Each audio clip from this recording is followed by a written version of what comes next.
1971 America के Rhode Island के एक छोटे से गांव में एक नई फैमिली, पेरोन फैमिली, अपना नया घर लेने आई थी। रोजर पेरोन, उनकी पत्नी कैरोलिन और उनके 5 बच्चे। सबको लगा कि अब जिंदगी की एक नई शुरुआत होगी, लेकिन उन्हें यही पता था कि उस घर में एक ऐसी आत्मा इंतजार कर रही थी जो मौत से भी पुरानी थी। घर सुंदर था, बड़ा था, पर जैसे ही वे अंदर आए कुछ अजीब सा महसूस होने लगा।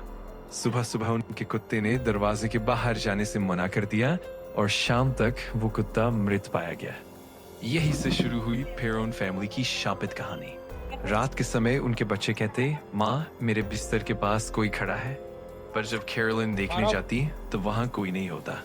कुछ दिन बाद वो खुद महसूस करने लगी कि कोई उनके पीछे चल रहा है, कोई उनके कान में फूंक मार रहा है।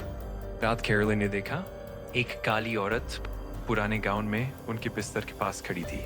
उसकी आंखें खोखली थी और आवाज में सिर्फ एक शब्द, मेरा घर।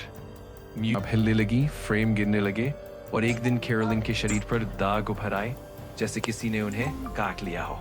रोजर ने एक स्थानीय पादरी को बुलाया, पर उसके बाद हालत और बिगड़ गई। लाइट्स ब्लिंक करने लगी और एक दिन कैरोलिन ने अपनी छोटी बेटी को दीवार पर पटक दिया। तब रोजर को समझ आ गया, ये कोई साधारण भूत नहीं, possessed स्पिरिट है। साउंड पता चला ये घर एक पुरानी जादूनी स्त्री बैथशेबा शेरमन का था जो 1800 के दशक में रहती थी। उसने अपने बच्चे को शैतान के लिए बलि चढ़ाया था और फिर उसी पेड़ से फांसी लगाकर आत्मा बन गई। तब से वो हर उस माँ पर हमला करती थी जो उस घर में बच्चों के साथ रहती थी।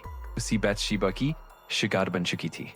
तब रोजर ने एड एंड लॉरेन मॉरन, प्रसिद्ध पैरानॉर्मल इन्वेस्टिगेटर्स को बुलाया। उन्होंने घर में रिकॉर्डिंग डिवाइसेस लगाए और हर कोने में कुछ आवाज रिकॉर्ड हुई। एक औरत चिल्लाती हुई, मैं ये घर नहीं छोड़ूंगी। बैथशेबा ने अपनी आत्मा को इस घर से बांध लिया है और अब उसे भगाने के लिए एक्सोर्सिज्म ही एक रास्ता है। एक पूरी रात चले एक्सोर्सिज्म में लॉर्ड